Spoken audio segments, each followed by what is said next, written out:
আসসালাম আলা রাসূলুল্লাহ সাল্লাল্লাহু আলাইহি ওয়াসাল্লাম। রব্বি ইশরাহ লি সাদরি ওয়াইসির লি আমরি ওয়াহলুল উকদাতাম মিন লিসানি ইয়াফকাহু কাওলি। আলহামদুলিল্লাহ। আসসালামু আলাইকুম ওয়া রাহমাতুল্লাহি ওয়া বারাকাতুহু। আলহামদুলিল্লাহ, আল্লাহ তাআলা অশেষ মেহেরবানি করে আল্লাহ তাআলা আমাদেরকে তৌফিক দিয়েছেন আল্লাহ তাআলা সংক্রান্ত, আল্লাহ তাআলাকে ঘিরে কিছু কথা শোনার জন্য। এই গত 24 ঘন্টায় বা একটা মানুষের জীবনে এক এক মানুষকে আল্লাহ তাআলা অঢেল সম্পত্তি দিয়েছেন, বা অঢেল ক্ষমতা দিয়েছেন, বা অঢেল ডিগ্রি দিয়েছেন, বেশুমার ডিগ্রি, বা অঢেল খ্যাতি দিয়েছেন, পদবি। আল্লাহ তাআলার সবচেয়ে বড় দান দান হলো, নেয়ামত হলো এগুলা না, পার্থিব কিছু না। আল্লাহ তাআলার সবচেয়ে বড় দান হলো কে আল্লাহ তাআলার সাথে কতটুকু সম্পর্ক স্থাপন করতে পারলো, আল্লাহ তাআলাকে জেনে, আল্লাহ তাআলাকে মেনে, আল্লাহর হুকুম মতো, রাসূলুল্লাহ সাল্লাল্লাহু আলাইহি সাল্লামের সুন্নত মতো আল্লাহ তাআলার নৈকট্য পাওয়ার জন্য আল্লাহর হুকুমের বাইরে কোনো রাস্তা নাই। রাসূলুল্লাহ সাল্লাল্লাহু আলাইহি সাল্লামের দেখানো রাস্তা ছাড়া কোনো রাস্তা নাই। উনার জীবনের মধ্যে সমস্ত ফরজ, ওয়াজিব, সুন্নত, নফল চলে আসে। ইসলাম কি? উনার দেখানো রাস্তা।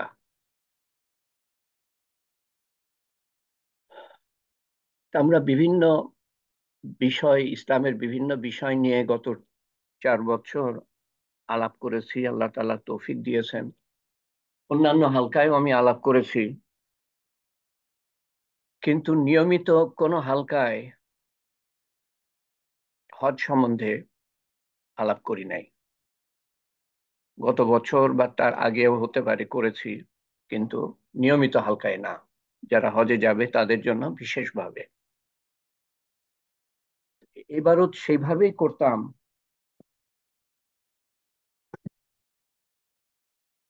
কিন্তু আমাদের কমপক্ষে 4 জন অংশগ্রহণকারী হজে চলে যাবে, তার মধ্যে 2 জন যাবে 12 তারিখে। তো তাদের সুবিধার্থে আমি এই রেগুলার সেশনে হজ সম্বন্ধে আলোচনা করার মনস্থ করি। তার একটা পাবে, আরেকটা হবে সোমবারে। যেটুকু বলতে পারবো না, অনেক কিছুই বলতে পারবো না, সেটা সোমবারে। এবং আমি যা বলতে চাই তা হলো হজের আধ্যাত্মিক দিক। হজ কিভাবে করতে হবে সেটা আপনার মুআল্লিম, হজ অর্গানাইজাররা বলে দিবে। আর এখন বলেও লাভ নাই, হজ এখনো মাসখানিক বাকি, 1 মাসেরও বেশি সময় বাকি আছে। কিছু মনে রাখতে পারবেন না, আগে আগে জেনে নিলেই হবে যে এখন কি করব, এরপরে কি করব, এরপরে কি করব। বইও পাওয়া যায়। খালি মনে রাখবেন যে বইয়ের মধ্যে কিছু জিনিস আছে, যেমন কিছু দোয়া, তওয়াফ করার সময় দোয়া, কাবা শরীফের চারিদিকে যে তওয়াফ করে 7 বার, বা সাফা মারওয়া আপ ডাউন 7 বার, দোয়া বলা আছে আমাদের দেশের বইয়ে, দেখেছি যেগুলো সুন্নত না। তো যেটা সুন্নত না, যেটা রাসূলুল্লাহ সাল্লাল্লাহু আলাইহি সাল্লাম করেন নাই, সেটা থেকে দূরে থাকবেন, সেটা বেদাত হয়ে যাবে। কম বেশি তারা বলে দিবেন, কিন্তু ওই অংশ বাদ দিবেন। আর যখন বলছি যারা হজে যাবেন তাদের উদ্দেশ্যে, এবং আপনারা আরো অনেকে ভবিষ্যতে যাবেন, জেনে রাখা ভালো এয়ারপোর্টে নামলে পরে সাধারণত বই দেয়। যদি হজ মন্ত্রণালয় থেকে বই দেয়, তুমি ইংরেজিতে চাও, না উর্দুতে চাও, না বাংলায় চাও, বলবেন বাংলায় চাই। বাংলায় কিভাবে, মানে হজ কিভাবে করতে হবে সেটা বাংলার বই চটি আকারে দিয়ে দিবে, সেটা দেখবেন ভালো মতো। মানে সব সুন্নত তরিকায় হজ কিভাবে করতে হবে বলা আছে। কিন্তু হজের আধ্যাত্মিক দিক সম্বন্ধে না মুআল্লিমরা সেরকম সময় ব্যয় করে, না সময় আছে তাদের কাছে এত কিছু বলার, না সেই বইয়ের মধ্যে পাবেন। যেটা হজে যেতে যেতে আল্লাহ তাআলা যে তৌফিক দিয়েছেন, এবং প্রথম 3 বার তো আমি আলেমদের সাথে হজ করেছি, বড় বড় আলেম, সুযোগ হয়েছে, আল্লাহ তাআলা সুযোগ করে দিয়েছেন। এবং তারপরে একটু চিন্তা ভাবনা করলে আহ, মনের মধ্যে আসে এই কথাটা, এটা কেন, কি জন্য। তখন হয়তো চিন্তা করার চেষ্টা করি যে আলেমরা কিছু বলেছেন কিনা। তো তখন ওই আধ্যাত্মিক দিকগুলা ফুটে ওঠে মনের মধ্যে। তো সেটাই আপনাদের সামনে, আপনাদের সাথে কিছু চিন্তা ভাবনা, যা শোনা, যা মনের মধ্যে এসেছে আমার কাছে যুক্তিসঙ্গত বলে মনে হয়েছে, সেগুলো আপনাদের সামনে শেয়ার করব। হজের আধ্যাত্মিক দিক আমি পোস্টে দিয়েছিলাম, যদি কাগজ কলম নিয়ে বসেন তো ভালো হয়, নাহলে এত কিছু মনে রাখা সম্ভব না, আর বেশি কিছু লিখতে হবে না। আসল জিনিস হলো মনের মধ্যে বসানো। এবাদতে, কম বেশি প্রত্যেকটা এবাদতে শারীরিক দিক আছে। নামাজে যেমন ওঠা বসা করা, হাত একভাবে রাখা, সেজদায় গিয়ে একভাবে থাকা, বা রুকুতে একভাবে থাকা, এবং মনটা যাতে নামাজের মধ্যে থাকে। মানসিক দিক আছে। আর আধ্যাত্মিক দিক আছে, যে আমি আল্লাহর সামনে, আল্লাহর বড়ত্ব মহত্বের সামনে আমি দাঁড়িয়ে, অতএব আমার মধ্যে সেই সমর্পণ আসা উচিত। আল্লাহর সামনে সম্পূর্ণ নিজেকে সমর্পণ করি, সেই নম্রতা আসা উচিত, বিনয় আসা উচিত, সেই সচেতনতা আসা উচিত যে কার সামনে আমি দাঁড়িয়ে আছি, এবং কি জন্য এই নামাজটা পড়ছি। আল্লাহর প্রভুত্ব স্বীকার করা, আল্লাহর কাছে আমি যে সমর্পণ করলাম সেটা স্বীকার করা পুরাপুরি ভাবে।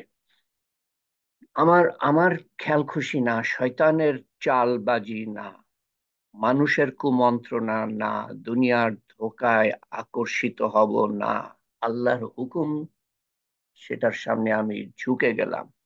ইসলাম হলো সমর্পণ। ইসলাম শব্দের শাব্দিক অর্থ অর্থ হলো সমর্পণ। আল্লাহর সামনে আমি সমর্পণ করলাম। আল্লাহ যেভাবে বলেছেন সেভাবে আমি জীবন যাপন করব, এটা হলো ইসলাম, এটা হলো সমর্পণ। তার মানে এই না যে আল্লাহ তাআলা আমাকে খেতে মানা করছেন, না, আল্লাহ বলছেন খেতে। আল্লাহর হুকুম মতো খাবো, নবীর সুন্নত মতো ঘুমাও, বিশ্রাম নাও, আল্লাহর হুকুম মতো, নবীর সুন্নত মতো আহ, সমস্ত কিছু করব, আল্লাহর হুকুম মতো, নবীর সুন্নত মতো, হালাল ভাবে, হারাম ভাবে না। একই জিনিস আমি হালাল ভাবে করতে পারি, আবার হারাম ভাবেও করতে পারি। তো প্রত্যেকটা ইবাদতে এই 3টে দিক আছে: শারীরিক, মানসিক, আধ্যাত্মিক।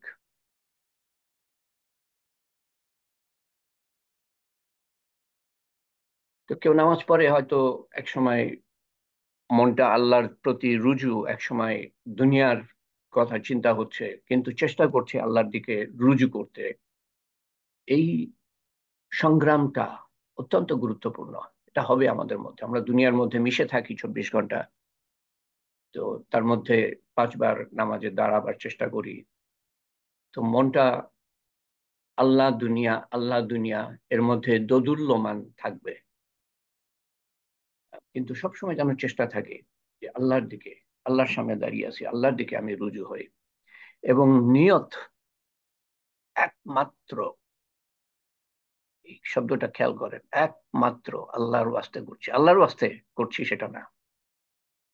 আল্লাহর ওয়াস্তে করতে পারি, মানুষের জন্য করতে পারি, মানুষের নাম কামাই করার জন্য, সেটা না। আল্লাহর ওয়াস্তে না, একমাত্র আল্লাহর ওয়াস্তে। জাকাত যেমন মালের ইবাদত, হজ হলো শারীরিক, মানসিক, আধ্যাত্মিক এবং মালের ইবাদত। শরীর এবং মাল, সম্পত্তি জড়িত, টাকা পয়সা, এবং বাকিগুলা তো আছে, মানসিক, আধ্যাত্মিক। এবং ইসলামের 5টা পিলার, এর মধ্যে একমাত্র হজ হলো একটা ইবাদত যা বাড়িতে বসে আপনি করতে পারবেন না। সেটার জন্য আল্লাহ তাআলা আপনাকে আপনার মহল্লার বাইরে, আপনার শহরের বাইরে, আপনার দেশের বাইরে, আপনার বর্ডারের বাইরে, সমুদ্রের উপর দিয়ে নিয়ে যাবেন। এটার উদ্দেশ্য কি? এই এবাদতটা এরকম ভাবে কেন ঠিক করা হলো?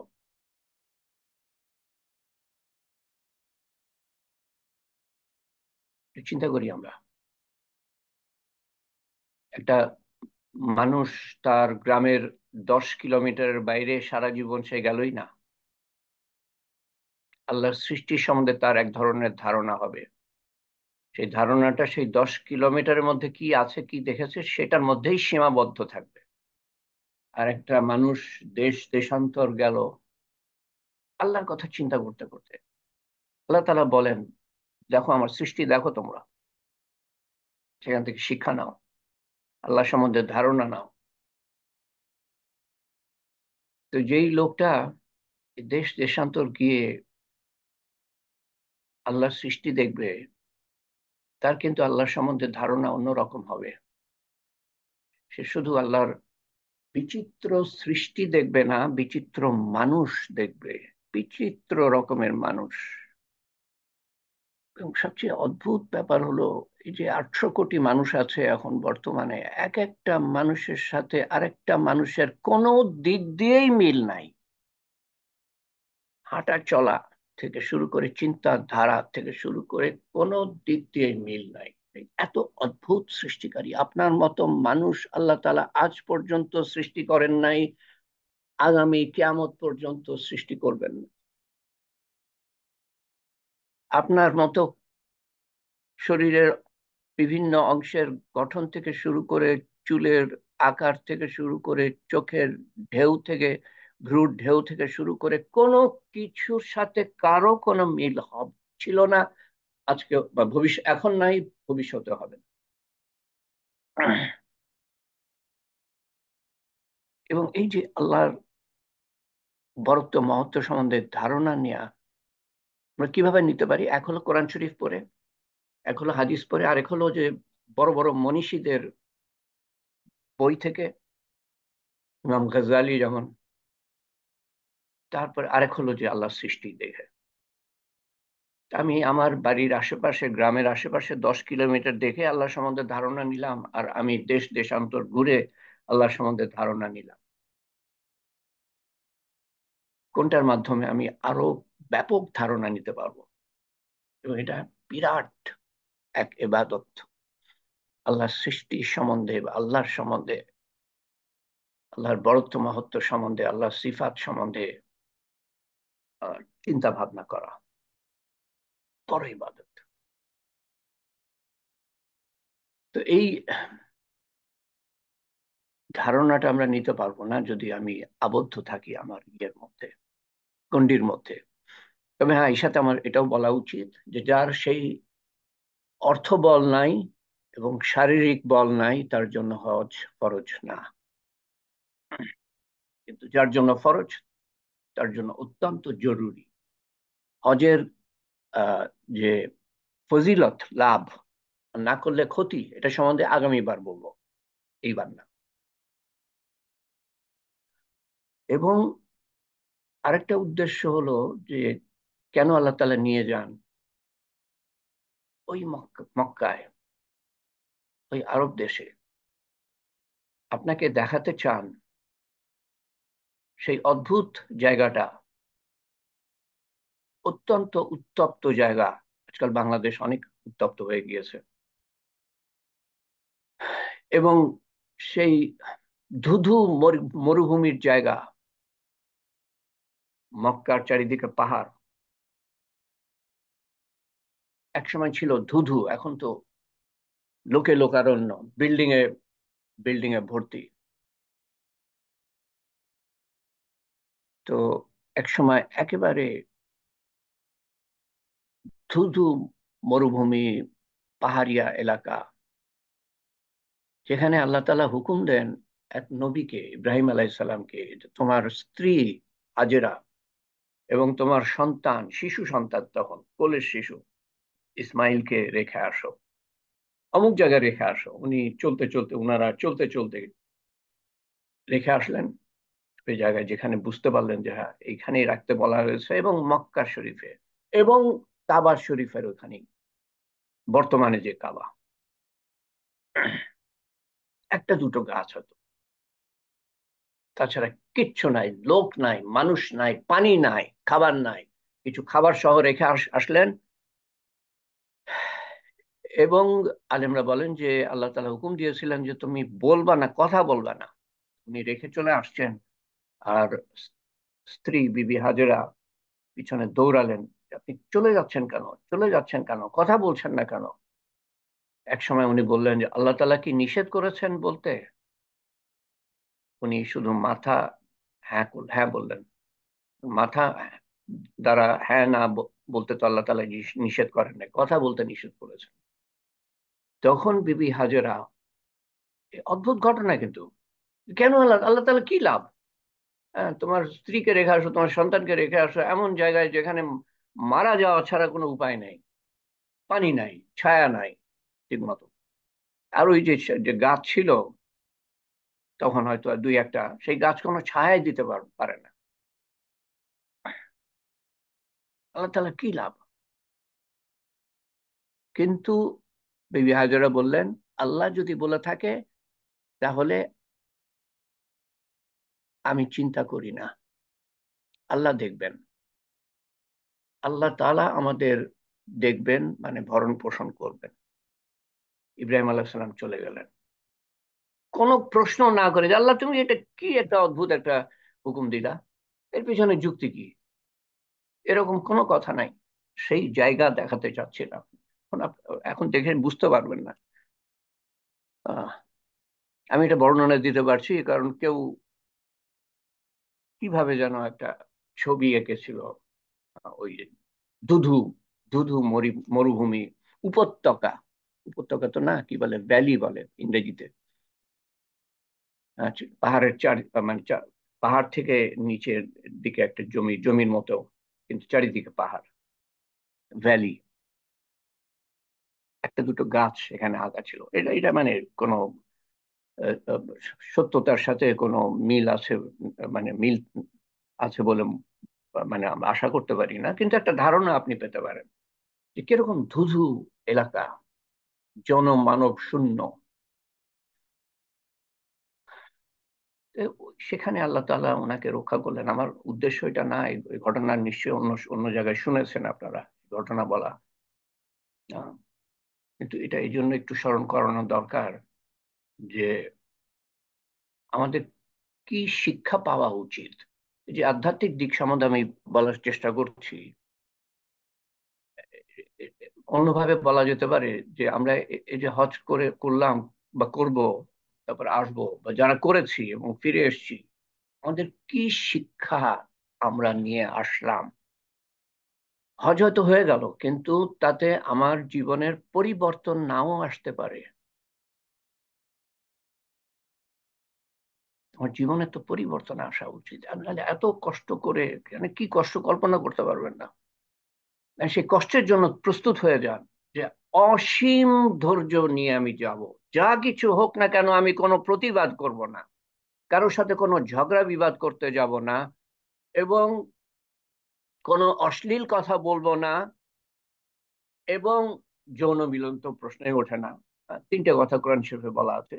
যৌন মিলন যে হজের মধ্যে নাই, অশ্লীল আচরণ নাই, এবং ঝগড়াঝাটি নাই, সেই হজ কবুল। কবুল। তো হজ কবুল হলো, কিন্তু আমার জীবনের পরিবর্তন আসলো না। আমি বুঝলাম না যে আমি কি করলাম, আসলে কেন করলাম, আমি এর থেকে কি শিক্ষা নিতে পারি। আমার জীবনের পরিবর্তন আসবে না। এই যে জায়গাটা আল্লাহ তাআলা দেখাচ্ছেন আপনাকে, আমার তো সেই ইতিহাসটা জানা উচিত। এবং এই আমি যতটুক বললাম, এর থেকে তো এই শিক্ষাটা আমার নেওয়া উচিত যে ইব্রাহিম আলাইহিস সালাম এবং বিবি হাজেরা যেমন কোনো, মানে পুরো আল্লাহর উপর ভরসা করলেন, ইব্রাহিম আলাইহিস সালাম ভরসা করলেন। আহ, কোনো প্রশ্ন না, আল্লাহর হুকুম তামিল করতে কোনো প্রশ্ন না। এই জিনিসটা হলো বিরাট শিক্ষা। হজ করার পরে এসে আমি যদি আল্লাহর হুকুম মানতে না পারি প্রশ্ন ছাড়া, তো কিসের হজ করলাম আমি? কি হজ করলাম?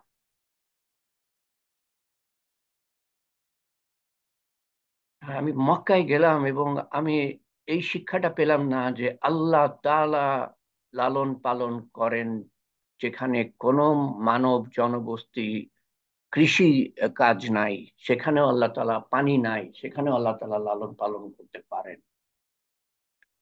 কারণ আল্লাহ তাআলা লালন পালন করেছেন। এটা একটা উদাহরণ। তা আমি কি হজ করলাম যদি এই বিশ্বাসটা আল্লাহর উপর না আসে, যে সমস্ত পৃথিবী যদি লোহার হয়ে যায় মাটির জায়গায়, তার মানে ফসল জন্মাবে না। আর সমস্ত আকাশ যদি তামার হয়ে যায়, তার মানে বৃষ্টি হবে না। তারপরেও যদি আমি বিশ্বাস করতে পারি, মনের মধ্যে আমার কোনো চিন্তা নাই যে আল্লাহ খাওয়াবেন এর মধ্যেই, তো কোনো আলেম বলেছেন যে তখন বুঝতে হবে যে ঈমান মজবুত হয়েছে মনের মধ্যে। আমি হজ করে আসলাম, আর আল্লাহর উপর আমি ভরসা করতে পারলাম না আমার লালন পালনের ব্যাপারে। এবং এটা আমি বুঝলাম না যে আল্লাহই খাওয়ান, আমার স্বামী না, আমার স্ত্রী না, আমার সন্তান না, আল্লাহ খাওয়ান। আমার চাকরি না, ব্যবসা না, আল্লাহ খাওয়ান। তো কিসের হজ করলাম আমি? ওখানে কি হয়, সামান্য একটু মনে করাচ্ছি আপনাদের। যে বিবি হাজেরা দুদিন দুদিন 3 দিনের খাবার ছিল শেষ, পানি ছিল শেষ, বাচ্চা কান্নাকাটি করছে, ওনার বুকে দুধ নাই। একদিন তো যাত্রা করে এসেছেন মরুভূমির মধ্যে দিয়ে, খাবার নাই ঠিক মতো, অল্প অল্প খেয়েছেন যাতে আরো খাবার কিছু বাকি থাকে, রেখে আসতে হবে এক জায়গায়। তো বাচ্চা কান্নাকাটি করছে, উনি তখন সাফা মারওয়া, আধা কিলোমিটার, সাফা থেকে মারওয়া, মারওয়া থেকে সাফা, আধা কিলোমিটার, 7 বার যাতায়াত করলেন, তার মানে 3.5 কিলোমিটার। কে আছে আহ কে আছে সাহায্য করতে পারে ইত্যাদি। তো উনার এই উৎকণ্ঠা দেখে, হাহাকার দেখে, আল্লাহ তাআলা জিব্রাইল আলাইহিস সালামকে পাঠালেন। যেখানে জমজম এখন, সেখানে জিব্রাইল আলাইহিস সালাম, কোন বর্ণনায় এভাবে লেখা আছে যে জিব্রাইল আলাইহিস সালাম ওনার ডানাটা সেখানে আঘাত করলেন, সেখান দিয়ে পানি বের হলো, জমজমের পানি। এক সময় বিবি হাজেরা একটা শব্দ শুনলেন, তাকালেন, দেখেন জিব্রাইল আলাইহিস সালাম, এবং তারপরে পানি বার হচ্ছে। উনি তাড়াতাড়ি ওখানে গেলেন, কারণ পানি চারিদিকে ছড়িয়ে যাচ্ছে। উনি একটা একটা দাগের মতো দিলেন চারিদিকে, পানি তার বাইরে আর বের হলো না। এই যে পানি পেলেন, তারপরে সংক্ষেপে বলছি, এই পানি, এমন পানির যে একটা বৈশিষ্ট্য, সেই বৈশিষ্ট্য হলো যে আপনার তৃষ্ণা মিটাবে, আপনার ক্ষুধা মিটাবে। জমজমের পানি তৃষ্ণা মিটাবে, ক্ষুধা মিটাবে। তো এইভাবে চলতে লাগলো। তো এক গোত্রের মানুষরা আসলো, তারা দূর থেকে দেখতে পেলো এক ধরনের পাখি উপরে উঠছে, সে পানির উপরে। যেই পাখিগুলা যেখানে পানি থাকে সেখানে উঠতে থাকে। তো গোত্রের মানুষরা আসলো এখানে খবর নিতে। তো তারপরে এই বিবি হাজেরার সাথে চুক্তি হলো যে আপনি পানি দিবেন আর আমরা খাবার দিব, এবং আমাদেরকে এখানে বস্তি স্থাপন করতে দিবেন। এখানে প্রথম বস্তি স্থাপন এভাবে বাড়তে থাকলো। এখন সেই মক্কাকে চেনা যায় না। তো মক্কায় গিয়ে তারপরে আমার যদি চিন্তা থাকে যে আমার কিভাবে চলবে, দিন কিভাবে চলবে, কে খাওয়াবে, কে পড়াবে, আমি শিরিক করলাম, এই মনের ভাব থাকলে আমি মূর্তি পূজা শারীরিক ভাবে করছি না, কিন্তু মনের মধ্যে মূর্তি পূজা আছে। যে আমার সন্তান খাওয়ায়, তো আমার সন্তানকে আমি মূর্তির জায়গায় বসালাম। আমার চাকরি খাওয়ায়, আমার চাকরিকে মূর্তির জায়গায় বসালাম। আমার পিতা খাওয়ায়, আমার পিতাকে মূর্তির জায়গায় বসালাম।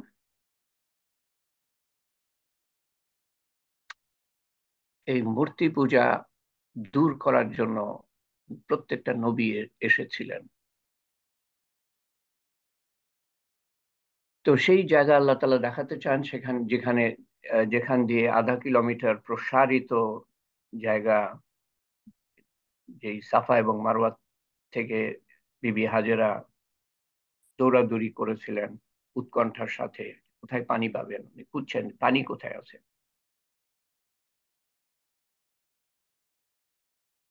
এবং আল্লাহ তাআলা অলৌকিক ভাবে পানির ব্যবস্থা করে দিলেন, এবং আল্লাহর বরত্ব এবং মহত্বের প্রমাণ। আল্লাহ তাআলা আপনাকে দেখাতে চান সেই কাবা, যে কাবা ইব্রাহিম আলাইহিস সালাম পরে একবার এসে ইসমাইল আলাইহিস সালামের সাথে বানান আল্লাহর হুকুম মতো, এবং তওয়াফ করেন। এবং হাজিরা প্রথমে গিয়ে যে উমরা করে, এই তওয়াফটা হলো উমরার অংশ, 7 বার। এবং 7 বারের মধ্যে আমি যে কথাটা বলছিলাম কোন সময় ভুলে যাব, এই আমাদের দেশের বইয়ের মধ্যে আছে প্রথম তাওয়াফে এই দোয়া পাঠ করবেন, দ্বিতীয় তাওয়াফে এই দোয়া পাঠ করবেন, তৃতীয় দোয়াতে এই দোয়া পাঠ করবেন। এগুলো একটাও সুন্নত না। যেটা যেটা যেটা সুন্নত সেটা আমি সামনের বার বলবো ইনশাল্লাহ। আপনার মনের থেকে যা দোয়া আসে আপনি করতে থাকেন, অন্তর থেকে। আপনি যদি বইয়ে দেখে দেখে, আমি দেখেছি হাজিরা, বিশেষ করে বাংলাদেশের হাজিরা ওই বই নিয়ে ঘুরতে থাকে, আর অন্যান্য দেশেরও আছে, ওই ওই দোয়াগুলো পড়তে থাকে, কি বলছে কোনো অর্থই বুঝে না। তো আল্লাহর সাথে কি কি যোগাযোগ হলো? আমি যদি অর্থই না বুঝলাম, আপনার সাথে কথা বলছি কিন্তু কি বলছে আমি বুঝতে পারছি না, তো কি যোগাযোগ হলো আপনার সাথে আমার? অন্তরের মধ্যে থেকে যা দোয়া আসে তাই আপনি আপনি দোয়া করেন, এবং তসবিহ তাহলিল যা আপনি বুঝতে পারেন অর্থ সেগুলো পাঠ করেন। কোরআন থেকে, কোরআন শরীফ থেকে তেলাওয়াত যা আপনার করতে ইচ্ছা করে আপনি তেলাওয়াত করেন। তসবিহ, তেলাওয়াত, দোয়া, এই তিনটের মধ্যে বা দুটো বাদই দিলাম, শুধু দোয়া আপনি করতে চান, দোয়াই করতে থাকেন। মধ্যে মধ্যে একটু তসবিহ পড়েন এই 7টার চক্করে। বিসমিল্লাহ, আল্লাহু আকবার। প্রথমে যখন আপনি শুরু করবেন হাজরে আসওয়াদ থেকে, তারপরে প্রথম তোয়াফ যখন আহ, একটা ইয়ে বাকি থাকবে, মানে 4 নম্বর কর্নারে, 4 নম্বর কোনায় যাবেন। 5 নম্বর প্রথম যেখানে শুরু করলেন সেখানে আপনি যখন আসতে থাকবেন, তখন রাব্বানা আতিনা ফিদ দুনিয়া হাসানাত ওয়া ফিল আখিরাতি হাসানাত ওয়া কিনা আযাবান নার, শুধু এটাই বলা আছে হাদিসে। বিসমিল্লাহ, আল্লাহু আকবার, তারপরে যা ইচ্ছা তাই পড়েন। 1 নম্বর কোনা যেখানে শুরু করলেন, দ্বিতীয় কোনা, তৃতীয় কোনা, চতুর্থ কোনায় যখন যাবেন, তখন চতুর্থ থেকে পঞ্চম, মানে আবার ওই 1 নম্বর কোনায় যখন আসবেন, তখন রব্বানা আতেনা ফিদ দুনিয়া, এটাই হাদিসে আছে।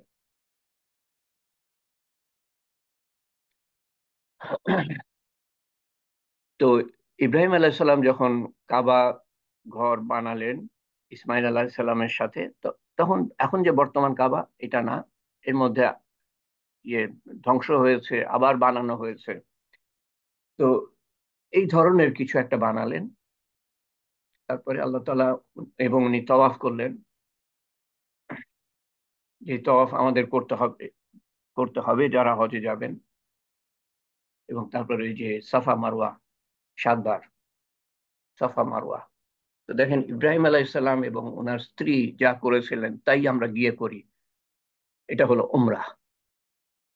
তারপর তো চুল একটু ছোট করা বা ন্যাড়া করা, সেটা পরের কথা। তো ইব্রাহিম আলাইহিস সালাম কাবা ঘর বানাবার পরে এবং তওয়াফ করার পরে বা আগে আল্লাহ তাআলা বলেন যে আযান দাও। তো ইব্রাহিম আলাইহিস সালাম তখন জিজ্ঞেস করলেন যে আল্লাহ, এখানে তো কোনো মানুষ নাই। এখানে একটা প্রশ্ন করেছিলেন উনি, আজান দাও। আচ্ছা ঠিক আছে, আমি আজান দিতে শুরু করলাম, আল্লাহ হুকুম করেছিলেন। এর আগে উনি তাই করেছিলেন। কিন্তু এখানে একটা প্রশ্ন করলেন, এবং প্রশ্নটা আমাদের শিক্ষার জন্য। আল্লাহ তাআলা যে উত্তর দেন সেই জিনিসটা শিখার জন্য। আল্লাহ তাআলা, উনি বললেন যে আল্লাহ, এখানে তো মানুষ নাই কোনো, আমি আজান দিব, কে শুনবে? আল্লাহ তাআলা তখন বলেন, এই কথাটা আমার আলেমদের কাছে শোনা। আল্লাহ তাআলা তখন বলেন, তোমার কাজ আজান দেয়া, তুমি আজান দাও, আমার কাজ মানুষকে আনা। এখন দেখেন, সারা বছর প্রায়, আল্লাহ জানে, একটা সংখ্যা যে আমি পড়েছিলাম, 70 লাখ, 2018 সালে মনে হয় 70 লাখ মানুষ সারা বছর কাবা শরীফে গিয়েছে। তারপর তো 2019-এর খবর বলতে পারবো না, কোভিড শুরু হলো। এরপরে আবার আবার শুরু হয়েছে 2023 থেকে। 80 লাখ, 90 লাখ, 1 কোটি। কোনো মানুষ ছিল না আজান শোনার জন্য, ইব্রাহিম আলাইহিস সালাম ছাড়া এবং আশেপাশে যারা কয়েকজন ছিল। আল্লাহ তাআলা কোত্থেকে নিয়ে আসছেন? আমি মধ্যে মধ্যে অবাক হয়ে যাই, এত মানুষ কোত্থেকে আসলো, কিভাবে আসলো?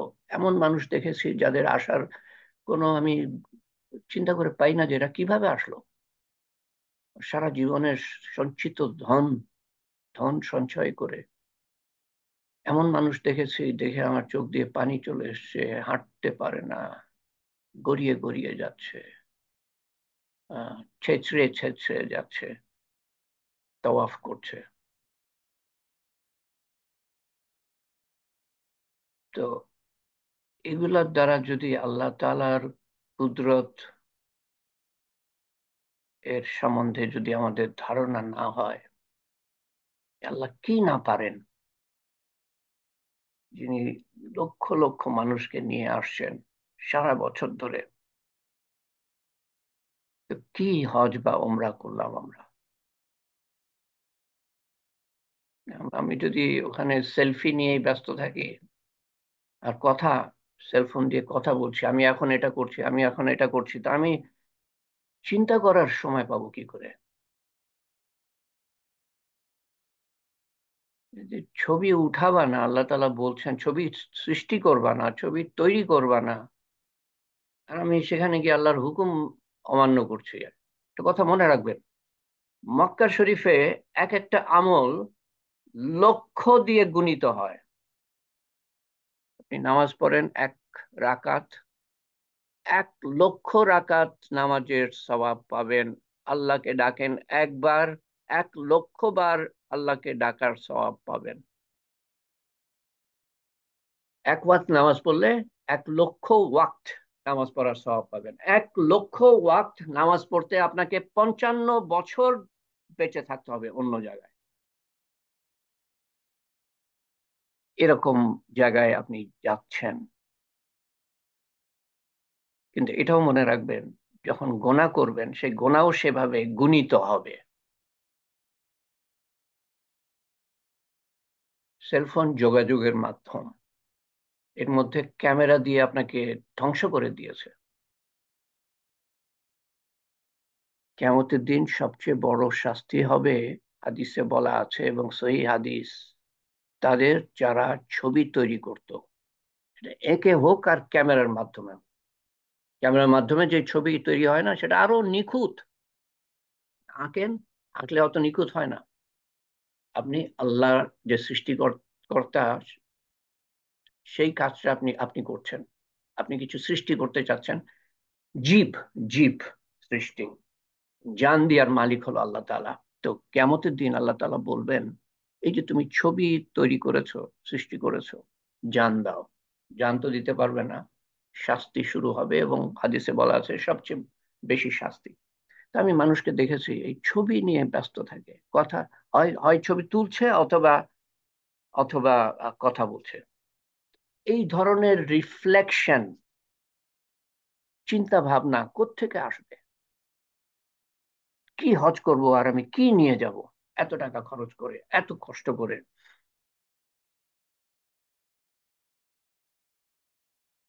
2018 সালে যে হজ করেছিলাম, তার আগে প্রায় 14-15 বছর আগে পরপর কয়েকবার করার তৌফিক আল্লাহ তাআলা দিয়েছিলেন। 2000, 2001, 2002, 2003, 2004। তখন শীতের সময় ছিল, জানুয়ারি ফেব্রুয়ারি। তাও 9টা 10টার দিকে গরম হয়ে যায়, অত কষ্ট হয় না, হয় না। কিন্তু 14-15 বছর পরে গেলাম, 2018, একেবারে গরমের মধ্যে, এত কষ্ট, ওরে আল্লাহ! কিন্তু আল্লাহ তাআলা, আমি এমনি সহজে খুব বেশি কিছু সহ্য করতে পারি না সাধারণভাবে। তো আমি যখন হজে যাই, আমি ঠিক করে যাই যে যাই, আমাকে ধাক্কা দেখ, আমাকে লাথি দিয়ে ফেলে দেখ, আমি কোনো প্রতিবাদ করবো না। যা কষ্ট আসুক, পুরা সহ্য সহ্য করে যাব। এত কষ্ট করে যাচ্ছি, এত টাকা খরচ করে। আর কবুল হজের সওয়াব হলো, তখন কিছু আমার অবশ্যই দুর্বল হাদিস জানা ছিল। দুর্বল হাদিসে অনেক বাড়িয়ে বাড়িয়ে বলে, ওই ওই হাদিসগুলো আমি পাই নাই, কোনো সহি হাদিসে পাই নাই।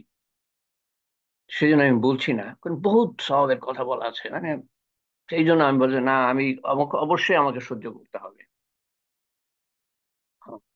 ফজিলতের বেলায় দুর্বল হাদিস ব্যবহার করা যায়, ফজিলত, লাভ সম্বন্ধে যখন বলছি, যখন কোনো আমল সহি হাদিস বা কোরআনের দ্বারা সাব্যস্ত, অর্থ সাব্যস্ত, খরচ, এখন এটার জন্য যদি কোনো দুর্বল হাদিস থাকে, সেটা ব্যবহার করা যায়।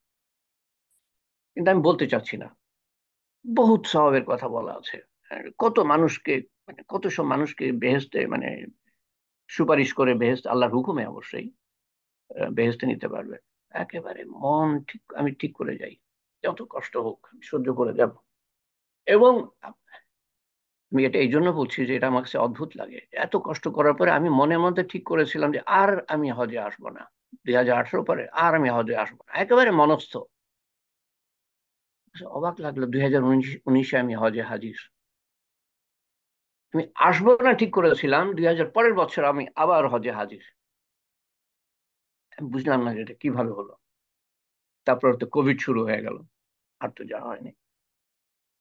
তো ওই 2019 কঠিন অবস্থা, কিন্তু আমার কাছে সবচেয়ে 18 এবং 19-এর হজ, আগের হজের থেকে, এটা শীতের মধ্যে একটু আর তুলনামূলক একটু আরামে কাটিয়েছি।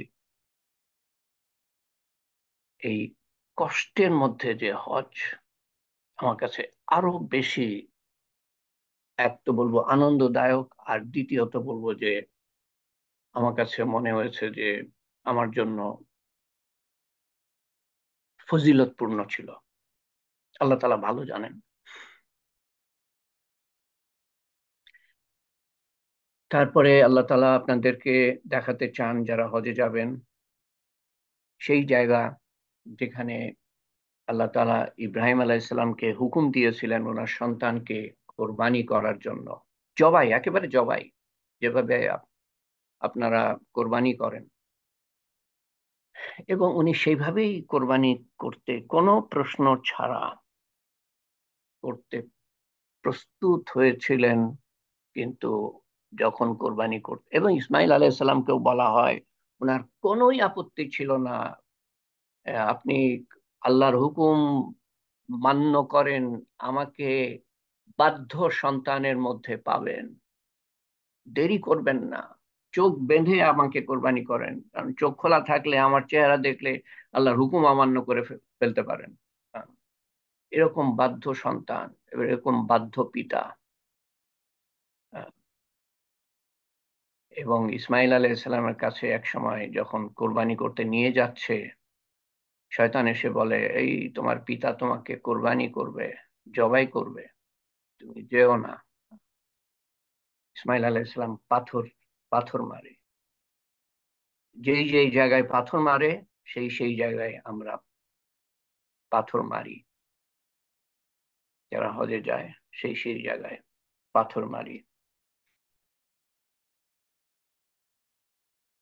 আল্লাহর হুকুম মানা, আল্লাহ আল্লাহ তালা এবং রসুল্লাহ সাল্লাহ সাল্লাম একবারই হজ করেছেন, উনি দেখিয়ে দিয়ে গিয়েছেন যে কিভাবে হজ করব। এবং প্রত্যেকটা হজের প্রত্যেকটা অনুষ্ঠান, প্রত্যেকটা কাজ আমরা যা করি হজের মধ্যে, আহকাম যা পালন করি আমরা, ফরজ ওয়াজিব সুন্নত, সব রসুল্লাহ সাল্লাহ সাল্লামের দেখানো। এবং সব বলতে গেলে কোনো কিছু ওনার জীবন থেকে নেওয়া না, সব ইব্রাহিম আলাইসালাম, বিবি হাজরা এবং ইসমাইল আলাইসালাম জীবন থেকে নেয়া।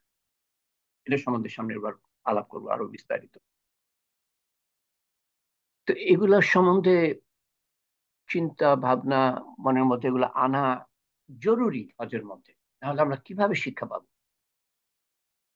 নাহলে আমরা কিভাবে শিখবো যে আল্লাহকে মানতে হবে কোনো প্রশ্ন ছাড়া? কারণ প্রত্যেকটা হুকুম আল্লাহ তাআলা যা দিয়েছেন আমাদেরকে আমাদের ভালোর জন্য, একটা হুকুম নাই যেটা আমাদের ক্ষতির জন্য। একটা হুকুম আপনি বের করতে পারবেন না। যদি বের করতে পারেন তো আমাকে বলেন, আমি যুক্তি দিয়ে বোঝাবার চেষ্টা করব যদি আমার পক্ষে সম্ভব হয়। এবং আমি না পারলে, যুক্তি দিয়ে বোঝাতে না পারলে যে তার পিছনে যুক্তি নাই, আমাদের ভালোর উদ্দেশ্য নাই, সেটা না। অন্য কেউ হয়তো বুঝাতে পারবে, কিন্তু একটা হুকুম নাই যেটা মানুষের ক্ষতির জন্য, ভালোর জন্য না। প্রত্যেকটা হুকুম আমাদের ভালোর জন্য, কারণ আল্লাহ তাআলা আমাদের দুনিয়ার জীবনটা দেখছেন, কবরের জীবনটা দেখছেন, আখিরাতের প্রত্যেকটা ঘাটির জীবন দেখছেন। এবং এই সব ঘাটি মনের মধ্যে রেখে আল্লাহ তাআলা আমাদের জন্য হুকুম আহকাম দিয়েছেন। আমরা শুধু দুনিয়াটা দেখি এবং দুনিয়ার ভালোটা বুঝি, আখিরাতের ভালো বুঝি না। আল্লাহর হুকুম মেনে নিতে পারলে আমার দুনিয়াতেও ভালো হবে, আখিরাতের প্রত্যেকটা ঘাটিতে আমার ভালো হবে। বাদশাহী, বেহেশত মানে শুধু একটা থাকার জায়গা না, বাদশাহী। আপনি যা চাইবেন তাই আল্লাহ তাআলা করে দিবেন। বান্দা, দুটা দিন আমার কথা মেনে নাও, দুনিয়ার জীবনের দুটা দিন আমার কথা মেনে নাও, অনন্ত আখেরাতে তুমি যা চাইবা অনন্ত কালের জন্য। 2 দিন মানবা, আমি অনন্ত কাল তোমার কথা মানবো। তুমি যা চাইবা তার থেকে বেশি দিব। এটা হলো আল্লাহর সাথে আমাদের দুনিয়াতে চুক্তি। এবং হজের মধ্যে আমরা আমাদের সেটাও সেই জায়গা দেখার সুযোগ হয়, সেই মক্কা যেখানে রাসূলুল্লাহ সাল্লাল্লাহু আলাইহি ওয়াসাল্লাম ওনার নবুয়ত শুরু করেন। এই ধুধু মরুভূমির মধ্যে কিছু হৃদয়হীন মানুষ বাস করত, কুরাইশ, যারা ওনাকে বছরের পর বছর, 13টা বছর অকথ্য নির্যাতন করেন, কষ্ট দেন।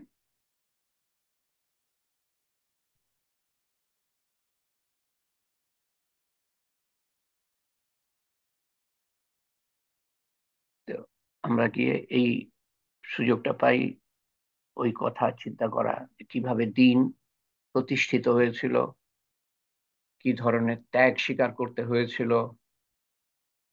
চাবুকের বাড়ি গরিবরা খেয়েছিল রাত্রিবেলায়, দিনের বেলায় তাদেরকে মরুভূমির মধ্যে ছেঁচড়ে নিয়ে যাওয়া হতো দড়ি বেঁধে, গরু ছাগলের মতো। তার থেকেও নিকৃষ্ট মানুষ হিসাবে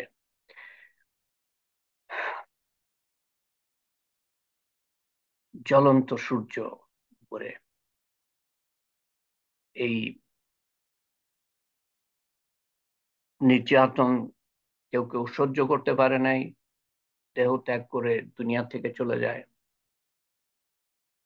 পথে কাঁটা বিছিয়ে দেওয়া হতো, আবর্জনা ফেলে রাখা হতো পথে বা বাড়ির সামনে, বা শরীরের উপরে, রাসূলুল্লাহ সাল্লাল্লাহু আলাইহি ওয়াসাল্লামের উপরে উটের আহ, নাড়ি ভুঁড়ি ফেলা হয়। একটানা বিদ্রূপ,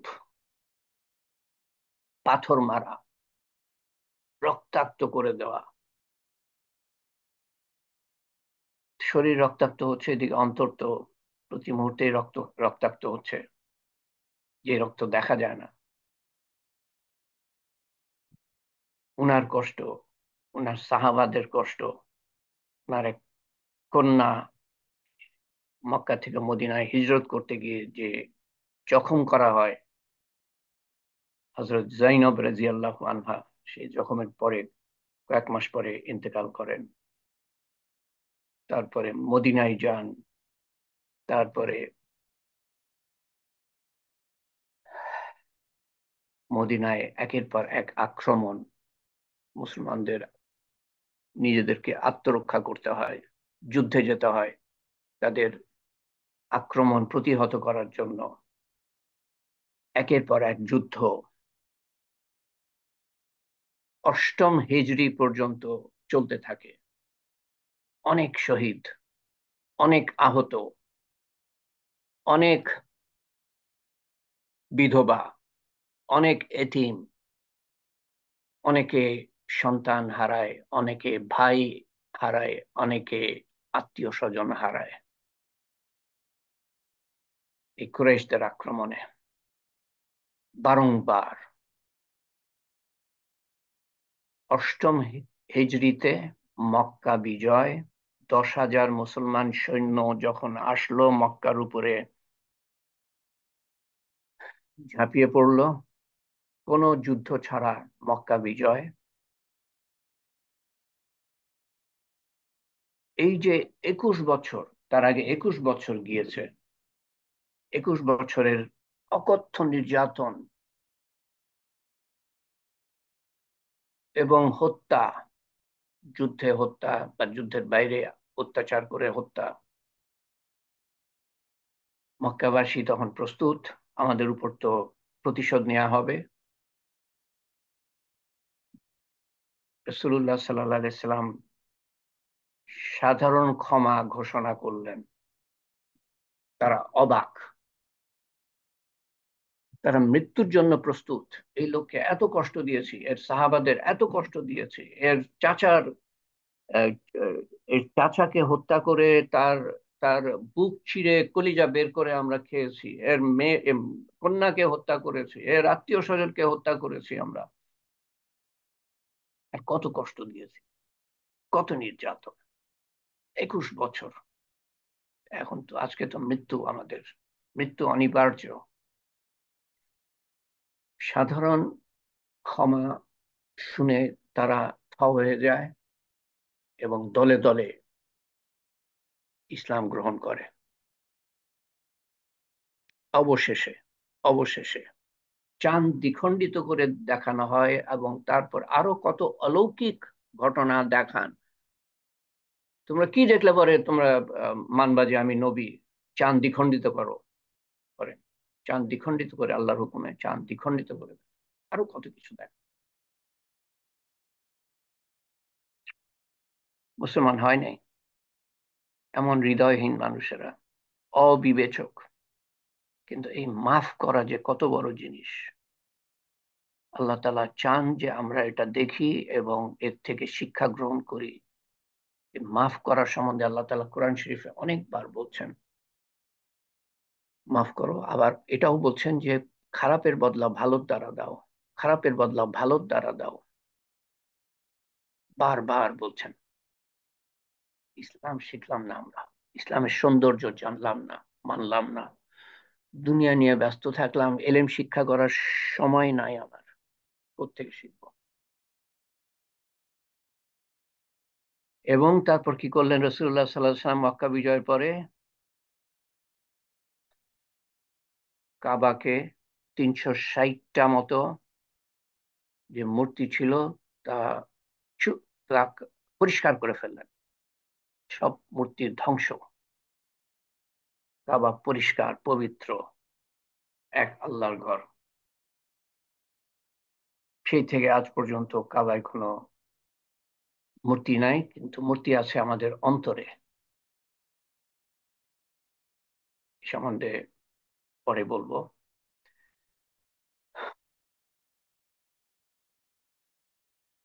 তো এই যে মূর্তি ধ্বংস করলেন, এর মানে কি যে আমার মনের মধ্যে কোনো, আমার মনে বাইরে মূর্তি, আমি পূজা, কোনো বাইরের মূর্তি পূজা করবো না, বাইরে আমার আশেপাশে মূর্তি থাকবে না, আমার অন্তরেও মূর্তি থাকবে না। তৌহিদ, এক আল্লাহ, আমার অন্তরের মধ্যে আল্লাহকে বসাবো। শুধু কাবা, কাবা ঘরে আল্লাহ, আল্লাহ না, আমার অন্তরে, মসজিদে আল্লাহ না, আমার অন্তরে আল্লাহ। আমার অন্তরে তো দুনিয়া, আমার অন্তরে আমার স্ত্রী, আমার অন্তরে আমার স্বামী, আমার অন্তরে আমার সন্তানরা জায়গা দখল করে বসে আছে, আমার অন্তরে ধন দৌলত, অন্তরে কি বলে জুয়েলারি, জুয়েলারি বাংলা কি, আহ, সোনা দানা গয়না গাটি, দুনিয়া, দুনিয়া, অন্তরে দুনিয়া, মূর্তি নাই, দুনিয়া, দুনিয়ার চমকপ্রদ এক এক জিনিস অন্তরের মধ্যে। তো কঠিন আজকাল এই সম্বন্ধে চিন্তা ভাবনা করা, কারণ আপনারা গিয়ে থাকবেন 5 স্টার হোটেলে, 3 স্টার হোটেলে, আল্লাহ জানে কোন কোন চমকপ্রদ দালান কোঠায়। এই তখনকার দিনের অবস্থার কথা, ত্যাগ স্বীকারের কথা, কষ্টের কথা, নির্যাতনের কথা, কি কষ্টের মধ্যে দিয়ে দিন প্রতিষ্ঠিত হয়েছিল, সম্বন্ধে কি মুসলমানরা খবর রাখে? ইতিহাস ইতিহাস হয়ে গিয়েছে, কিন্তু মুসলমানের জন্য ইতিহাস হয়ে যাওয়া ঠিক ঠিক না। মুসলমানকে জানতে হবে ইসলাম কিভাবে আসলো। আহ, কোরবানি মানে গরু জবাই, ছাগল জবাই না। কোরবানি মানে আল্লাহর হুকুম মানতে গিয়ে আমাকে যা কিছু কোরবানি করতে হয় আমি কোরবানি করব। আল্লাহর হুকুম মানা হলো কোরবানি। আমাদের জন্য কোরবানি অনেক সহজ। ভোরবেলায় ঘুম থেকে উঠে ফজরের নামাজ, ঘুম বাদ দিয়ে নামাজ পড়া, এটা হলো কোরবানি। জোহরের সময় কাজ বাদ দিয়ে নামাজ পড়া কোরবানি। বিভিন্ন সময় নামাজ পড়া কোরবানি। সত্যি কথা বলা হলো কোরবানি। কোনো লাভ হবে মিথ্যা বললে? না, আমি সত্যি বলবো, এটা কোরবানি। আমি ধোকা দিব না, ধোকা দিলে পরে আমার লাভ হবে, আমি ধোকা দিব না, আল্লাহর হুকুম, এটা কোরবানি। মানুষের কোনো ক্ষতি করব না, এটা কোরবানি। মানুষের সাথে ভালো ব্যবহার করব, সে খারাপ ব্যবহার করলেও আমি ভালো ব্যবহার করব, এটা হলো কোরবানি। ইসলাম মানাই হলো কোরবানি আমাদের জন্য। কিন্তু এত কঠিন কিছু আল্লাহ তাআলা পরীক্ষা নিবেন না, সন্তানকেও কোরবানি করতে বলবেন না।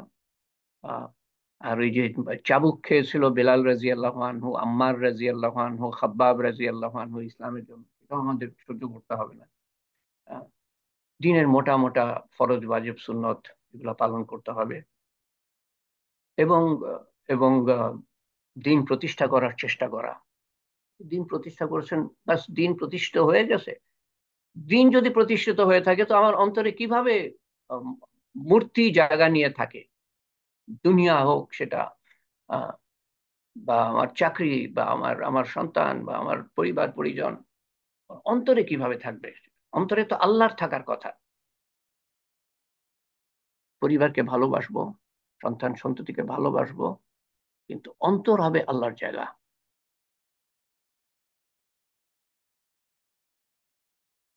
প্রত্যেক প্রত্যেক উম্মতের জন্য মূর্তি আছে। আমার উম্মতের মূর্তি হলো সোনা এবং রূপা, রাসূলুল্লাহ সাল্লাল্লাহু আলাইহি ওয়াসাল্লামের হাদিস। তো আজকে অনেকক্ষণ হয়ে গেল, আমি 1 ঘন্টা বেশি নিতে চাই নাই। এই হজের এটা আমি জানি সময় সময় নিবে, এবং কালকে এই যে সামনের বার যে সোমবার, সোমবারেও আমি শেষ করতে পারবো না, এটা বুধবার পর্যন্ত বুধবার পর্যন্ত যাবে। আমাদের তালিম হয় প্রত্যেক সোম, বুধ, শুক্র। আজকে শুক্রবার শুরু করলাম, সোমবারে শেষ করব মনে করেছিলাম। আমি যতদূর যেতে পেরেছি আমি বুঝতে পারছি সোমবারে হবে না। বুধবারে যারা, বিশেষ করে যারা হজে যাচ্ছেন, আমার রেগুলার যারা তালিমের অংশগ্রহণকারী তারা তো থাকবেনই, বিশেষ করে যারা হজে যাচ্ছেন তারা আহ, সোমবার, বুধবার, এই দুটো দিন তো লাগবেই মনে হচ্ছে আমার। আবার আহ, শুক্রবারেও লেগে যেতে পারে। তো থাকার চেষ্টা করবেন যারা আহ, সাধারণত থাকেন না, তারা থাকার চেষ্টা করবেন যারা হজে যাচ্ছেন। আমি আশা করি আপনাদের আহ, কিছু আলোকপাত করতে পারবো, যেগুলা হয়তো অনেকে মানে আলোকপাত করবে না। তো শেষ কথা যেটা বলতে চাই সেটা হলো যে যে দেখেন, এই যে দিন প্রতিষ্ঠিত করলেন রসুল্লাহ সাল্লাহ সাল্লাম মক্কা এবং আরবে, ধীরে ধীরে মদিনা, আরবে। তো বহুত কোরবানির মাধ্যমে, ত্যাগ স্বীকারের মাধ্যমে, জানের কোরবানি, মালের কোরবানি, সময়ের কোরবানি, রক্তপাত, আল্লাহ তাআলা কোনো কোরবানি ছাড়াই দিন প্রতিষ্ঠিত করতে পারতেন। কিন্তু দিন আল্লাহর কাছে এত প্রিয় যে উনার সবচেয়ে প্রিয় বান্দা রসুল্লাহ সাল্লাহ ইসলামের কাছে অকথ্য, মানে কল্পনাহীন কোরবানি উনি আহ, গ্রহণ করেন দিন প্রতিষ্ঠার জন্য। রসুল্লাহ সাল্লাহ আসলামকে কোরবানি দিতে হয়। তো আমাদের সময় কিভাবে দিন আসবে কোরবানি ছাড়া?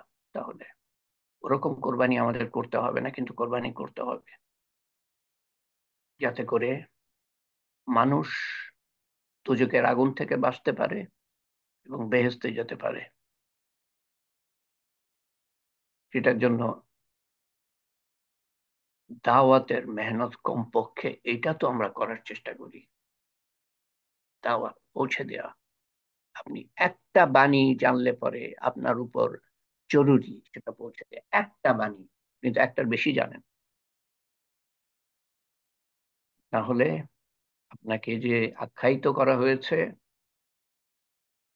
আল্লাহ তাআলা বলছেন কুনতুম খায়রা, আউযু বিল্লাহি মিনাশ শাইতানির রাজিম, কুনতুম খায়রা উম্মতি উখরিজাত লিন-নাস তা'মুরুনা বিল মারুফ ওয়া তানহাউনা আনিল মুনকার ওয়া তু'মিনুনা বিল্লাহ। তোমরাই শ্রেষ্ঠ জাতি, মানব জাতির কল্যাণের জন্য তোমাদের সৃষ্টি করা হয়েছে। তোমরা মানুষকে ভালোর দিকে ডাকবা এবং খারাপ থেকে ফিরাবা এবং আল্লাহর উপর ঈমান আনবা। ভালোর দিকে ডাকবা, খারাপ থেকে ফিরাবা। এখানে দুটো কথা হচ্ছে, এক হলো তোমরা শ্রেষ্ঠ জাতি, কেন শ্রেষ্ঠ সেটাও বলে দিচ্ছেন, তোমরা ভালোর দিকে ডাকবা, খারাপ থেকে ফিরাবা। এই কাজ না করলে দিন প্রতিষ্ঠিত হবে না। এটার জন্য কিছু কোরবানি যদি না দিই আমরা, কিসের জান্নাতুল ফেরদৌস?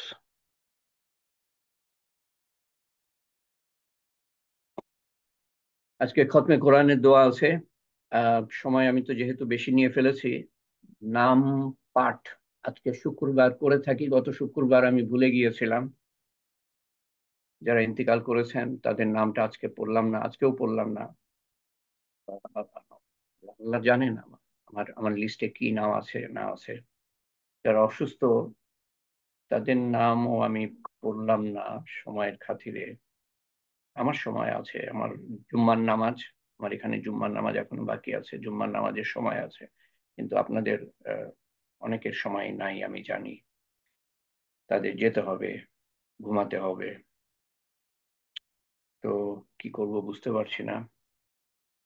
এই লিস্ট আল্লাহ তাআলার জানা আছে। আহ, আল্লাহ তাআলা যেন কবুল করে নেন লিস্টটা, যেভাবে আমার কাছে আছে। আমি শুধু আহ, দুটো টেক্সট মেসেজ পেয়েছি। একজন লিখছে, আমাদের মিনু, তার মেয়ে এসএসসি পরীক্ষা দিয়েছে, 12 তারিখে রেজাল্ট দিবে, ওর জন্য দোয়া করবেন। ওর নাম সামিয়া সুলতানা। সামিয়া সুলতানা এবং যারা যারা আমাদের মধ্য থেকে এসএসসি দিয়েছেন তাদের সবাইকে আল্লাহ তাআলা তাদের আশার বাইরে আশাতীত সাফল্য দান করেন।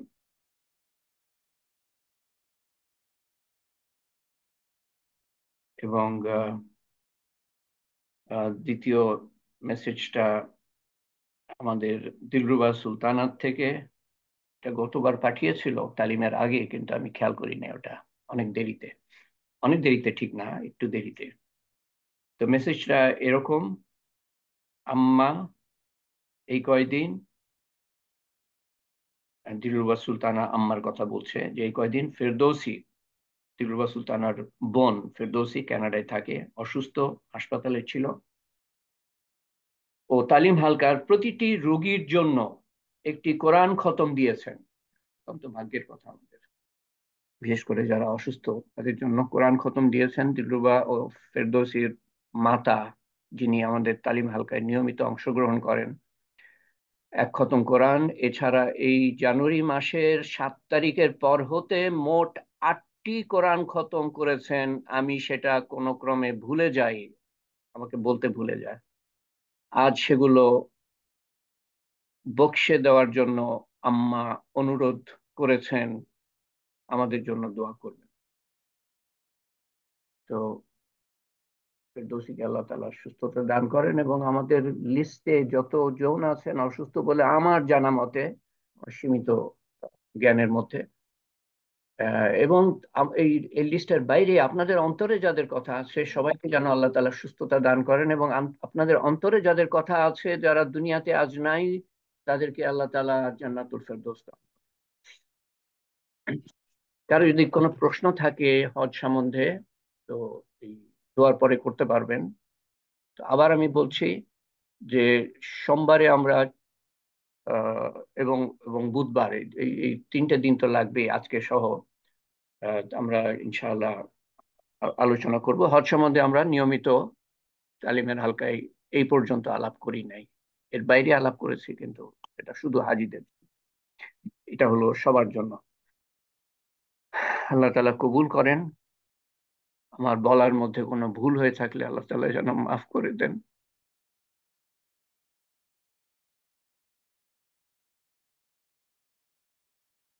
আল্লাহুম্মা আমিন। আল্লাহুম্মা সাল্লি আলা সাইয়্যিদিনা মুহাম্মদ। জাযাল্লাহু আন্না মুহাম্মাদান সাল্লাল্লাহু আলাইহি সাল্লাম মা হুয়া আহলুহু।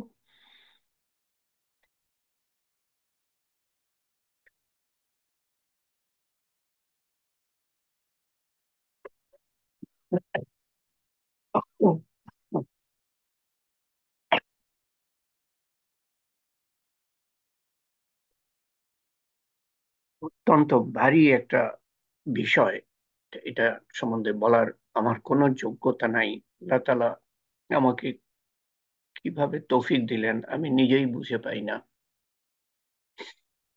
লা ইলাহা ইল্লাল্লাহুল হালিমুল কারীম, সুবহানাল্লাহি রাব্বিল আরশিল আযীম, ওয়ালহামদুলিল্লাহি রাব্বিল আলামিন, আসআলুকা মুজিবাতি রাহমাতিকা ওয়া যাইমা মাগফিরাতিকা ওয়া গনিমাতা মিন কুল্লি বিররিন ওয়া সালামাতা মিন কুল্লি ইসম, লা তাদা লানা যামবান ইল্লা গফারতাহু।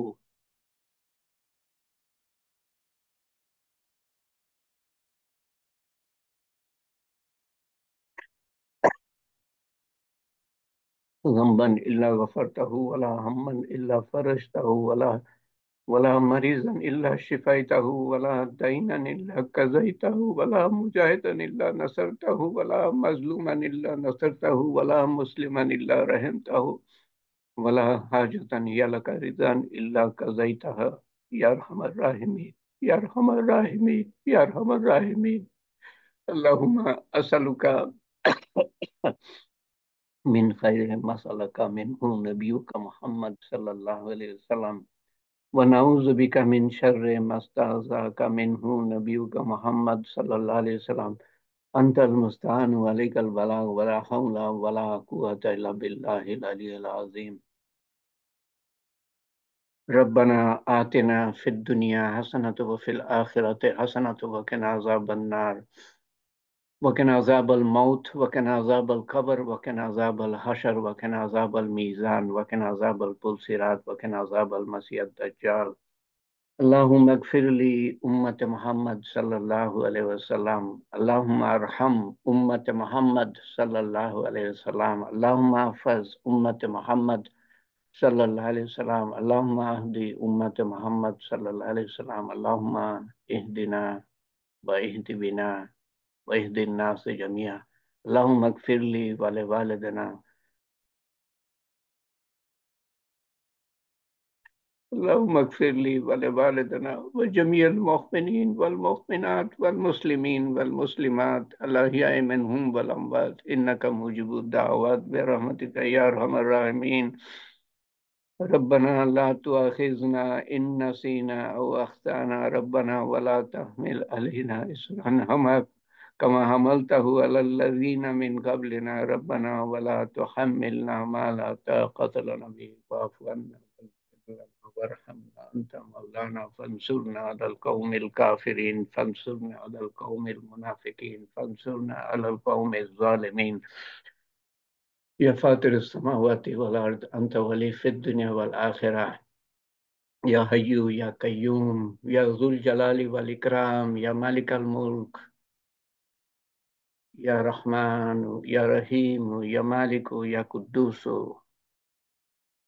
السلام المالك القدوس السلام المؤمن المهيمن العزيز الجبار المتكبر الخالق الباري المصور हे पाक परवरदिगार या फातिर السماوات والأرض أنت ولي في الدنيا والآخرة يا فاطر السماوات والأرض أنت ولي في الدنيا والآخرة يا فاطر السماوات والأرض أنت ولي في الدنيا والآخرة হে পাক পরবর্তীগার তুমি আমাদের সমস্ত গুনাহ খাতা মাফ করে দিও আল্লাহ হে আল্লাহ রাশি রাশি গুনাহ অগণিত গুনাহ প্রকাশ্য অপ্রকাশ্য বড় ছোট জানা অজানা সমস্ত কিছু তুমি মাফ করে দিও আল্লাহ আমাদেরকে পবিত্র করে করে দিও আল্লাহ হে আল্লাহ এবং ভবিষ্যতে আমাদেরকে এই গুনাহ থেকে দূরে রেখো যেমন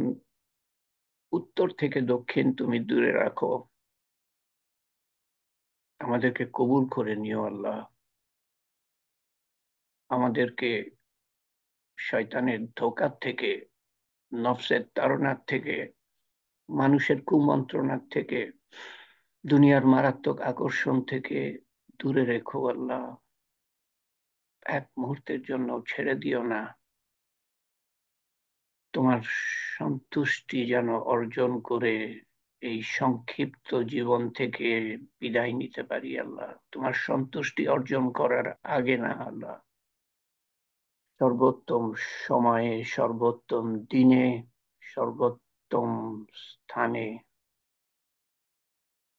কলেমা সহ শয়তানের শেষ চেষ্টা ব্যর্থ করে দিয়ে যেন আমরা যেতে পারি যখন তুমি আমাদের উপর সন্তুষ্ট থাকো এবং ফেরেশতাদের কাছে গর্ব করতে থাকো হে পাক পরবর্তীগার তুমি আমাদেরকে যা কিছু পাঠ করার তৌফিক দিয়েছো 8টা 9টা কোরআন খতম যিনি পাঠ করেছেন তিনি যেই উদ্দেশ্যে পাঠ করেছেন সেই উদ্দেশ্যে তুমি কবুল করো সমস্ত ভুল ভ্রান্তি সত্ত্বেও এবং আমাদেরকে যা কিছু তুমি আমল করার তৌফিক দিয়েছো ব্যক্তিগতভাবে সমস্ত কিছু তুমি কবুল করে নিও ভুল ভ্রান্তি সত্ত্বেও এবং আমাদেরকে যা কিছু বলার তৌফিক দিয়েছো আল্লাহ শোনার তৌফিক দিয়েছো ভুল ভ্রান্তি সত্ত্বেও তোমার শাহী দরবারের সমস্ত কিছু কবুল করে নিও এবং তার সওয়াব রাসূল করিম সাল্লাল্লাহু আলাইহি সাল্লামের রওজা মুবারকে পৌঁছে দিও এবং তার সওয়াব পৌঁছে দিও আমাদের আপনজন প্রিয়জন নিকটজন যারা কবরে শায়িত আমাদের মধ্য হতে কেউ সন্তান হারিয়েছে কেউ স্বামী হারিয়েছে কেউ স্ত্রী হারিয়েছে পিতামাতা শ্বশুর শাশুড়ি হারিয়েছে দাদা দাদি নানা নানি হারিয়েছে অন্যান্য মুরব্বী হারিয়েছে আল্লাহ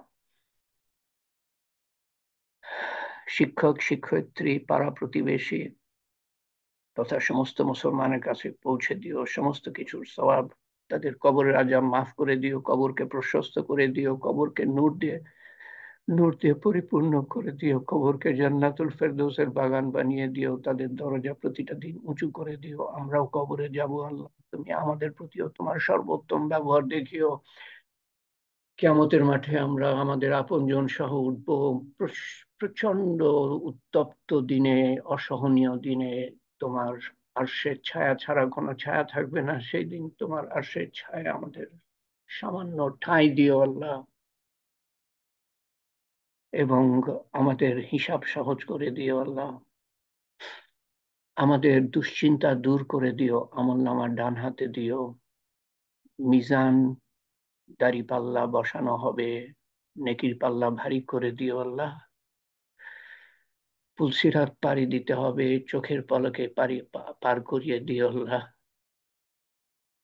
দোজখের ওই পারে বেহেশতের সামনে যেন আমরা দাঁড়াতে পারি, এবং পরিশেষে জান্নাতুল ফেরদৌসে আমাদের দাখিল করো আল্লাহ। আমাদের যোগ্যতা নাই, তোমার হাবিব বলেছেন বলে আমরা চাচ্ছি আল্লাহ। জান্নাতুল ফেরদৌসের দিকে পৃথিবী হতে যেই পথ গিয়েছে সেই পথে আমাদেরকে অধিষ্ঠিত রেখো আল্লাহ। এবং আমাদের কবুল করে নিও। আমাদের কোনোই যোগ্যতা নাই, তারপরেও কবুল করে নিও। আমাদের কোনোই যোগ্যতা নাই, তারপরেও তুমি তোমার সামনে হাত উঠাবার তৌফিক দিয়েছো, তোমার সামনে দাঁড়াবার তৌফিক দিয়ে থাকো আল্লাহ। আমাদেরকে জান্নাতুল ফেরদৌসেও দাখিল করে দিও আল্লাহ। হিসাব হিসাব তো দিতে পারবো না আল্লাহ, বিনা হিসাবে দাখিল করে দিও আল্লাহ। আমাদের মনের আমাদেরকে তোমার রহমত এবং মাগফিরাত এবং হেফাজত এবং হেদায়েতের ছায়াতলে রেখো আল্লাহ, আবৃত রেখো আল্লাহ রহমতের চাদরে। আমাদের সন্তান সন্ততি কিয়ামত পর্যন্ত যারা আসবে তাদেরকেও, সমস্ত মুসলমান এবং তাদের সন্তান সন্ততি কিয়ামত পর্যন্ত যারা আসবে তাদেরকেও, সমস্ত মানুষকে হেদায়েত দিও আল্লাহ। যাদের কপালে হেদায়েত নাই তাদেরকে ধ্বংস করে দিও আল্লাহ। যাদের কপালে হেদায়েত নাই তাদেরকে ধ্বংস করে দিও। আমাদের ধ্বংস করার আগে তাদেরকে ধ্বংস করে দিও আল্লাহ। আমরা অসহায় আল্লাহ, গুনাহগার, খাতাকার, সিয়াকার, তার সত্ত্বেও আমাদের রক্ষা করো আল্লাহ। পুরা দিনের দিকে আমাদেরকে নিয়ে যাও, পুরা দিন মানার তৌফিক দান করো। আমরা চাই আর না চাই আল্লাহ, দিন জানার তৌফিক দান করো আল্লাহ। আমরা মনে করি এইটুকু দিন, নামাজ পড়া হলো দিন। কত ভুলের মধ্যে আমরা আছি। পুরা দিন জানার তৌফিক দান করো আল্লাহ, ইলম শিক্ষার মাধ্যমে, এবং পৌঁছে দেওয়ার তৌফিক দান করো আল্লাহ। হে পাক পরওয়ারদিগার, আমাদের মনের নেক হাজত পুরা করে দিও।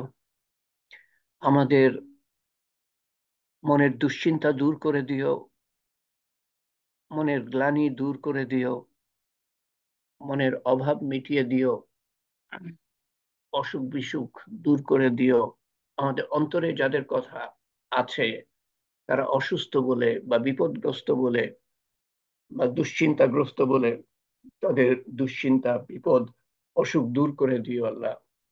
দুনিয়ার আনাচে কানাচে কত মানুষ কত কষ্টের মধ্যে আছে, অন্নহারা, বস্ত্রহারা, গৃহহারা, দিশাহারা, পথহারা, কন্যা দায়গ্রস্ত, রোগগ্রস্ত, ঋণগ্রস্ত, অভাবগ্রস্ত, সমস্ত সবার সমস্যার সমাধান তোমার কাছে। একমাত্র তুমি নিমেষে সমস্ত কিছু দূর করে দিতে পারো আল্লাহ। অত্যাচার, অনাচার, পৃথিবীর আনাচে কানাচে যত মানুষ দিন প্রতিষ্ঠার জন্য চেষ্টা করছে আল্লাহ, তুমি তা কবুল করে নিও, এবং তাদের তৌফিক বাড়িয়ে দিও। আমাদের এই ছোট্ট প্রয়াস কবুল করে নিও এবং কিয়ামত পর্যন্ত জারি রেখো, এবং আমাদের তৌফিক বাড়িয়ে দিও আল্লাহ। তোমার শান মতো চাওয়ার ক্ষমতা আমার নাই আল্লাহ, তোমার শান মতো দান করো আল্লাহ। তোমার শান মতো, তোমার হেফাজত চাওয়ার ক্ষমতা আমার নাই, তোমার শান মতো হেফাজত করো আল্লাহ। রাসূলুল্লাহ সাল্লাল্লাহু আলাইহি সাল্লাম যা কিছু চেয়েছিলেন আমিও তাই চাই, আমরাও তাই চাই, এবং তিনি যার থেকে পানা চেয়েছিলেন আমরাও তার থেকে পানা চাই। আল্লাহুম্মা اللهم إنك عفو كريم تحب العفو فاعف عنا. ربنا ظلمنا أنفسنا وإن لم تغفر لنا وترحمنا لنكونن من الخاسرين. ربنا لا تزغ قلوبنا بعد إذ هديتنا وهب لنا من لدنك رحمة إنك أنت الوهاب. আমাদের মধ্যে থেকে যারা হজে যাচ্ছে আল্লাহ, তাদের তাদের কবুল করে নিও, তাদের হজ সহজ করে দিও, সব আহকাম পালন করার তৌফিক দান করো। হজ থেকে যা গ্রহণ করা উচিত তা গ্রহণ করার যা যা এর থেকে যা নেয়া নেওয়া উচিত তা নেয়ার তৌফিক দান করো আল্লাহ। তাদেরকে পুরাপুরি ফরমা বারদার বান্দা বানিয়ে দিও, বান্দি বানিয়ে দিও আল্লাহ। يا قاضي الحاجات يا رافع الدرجات يا حلال المشكلات يا موجب الدعوات برحمتك نستغيث يا أول الأولين يا آخر الآخرين يا أكرم الأكرمين يا أرحم الراحمين يا راحم المساكين يا ذي القوة المتين ربنا تقبل منا إنك أنت السميع العليم وتب علينا إنك أنت التواب الرحيم سبحان ربك رب العزة عما يصفون وسلام على المرسلين الحمد لله رب العالمين وحمد لا إله إلا الله محمد رسول الله صلى الله عليه وسلم ইনশাআল্লাহ সামনের সোমবারে একই সময়, বুধবারে একই সময় একই লিংক, শুক্রবারে একই সময় একই লিংক। আল্লাহ তাআলা আমাদের তৌফিক দেন, একে অপরকে স্মরণ করাই